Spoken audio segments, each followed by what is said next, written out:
আসসালামু আলাইকুম। এটা একটু দেখতেছে বিল্ডিং এর এটা র্যাম্পের রড বাইন্ডিং করা হয়েছে। সেই সাথে উপরে ফ্লোর এটা কাস্টিং হয়ে গেছে অনেক আগেই।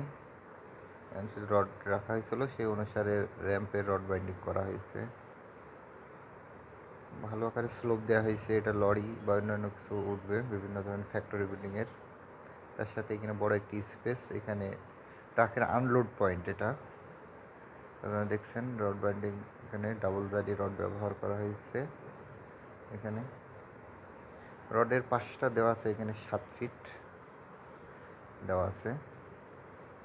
আর এখানে দুইটা ট্রাক পাশাপাশি থেকে যেন আনলোড করতে পারে সেই পরিমাণ স্পেস রেখে এখানে রড বাইন্ডিং করা হয়েছে ডাবল জালির।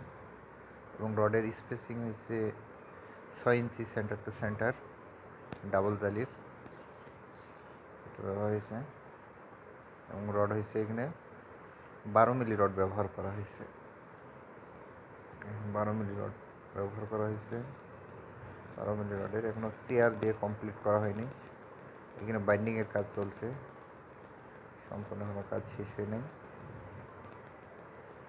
দেখছেন এদিকে এই পাশেও হবে, ওই পাশে শুধু খালি সিসি হবে, যার কারণে ওটা রড এখনো বাইন্ডিং করা হয়নি। এই পর্যন্ত শুধু খালি আর সিসি হবে তোর, সেটা শুধু খালি বাইন্ডিং করা কমপ্লিট হয়েছে।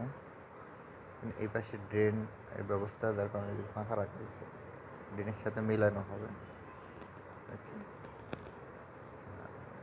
এটা ড্রেনের জন্য, ওটা পরবর্তী সাথে মিলিয়ে দেওয়ার জন্য রডগুলো বাহির করা হচ্ছে আর কি, দুই পাশে মিলিয়ে দেওয়ার জন্য।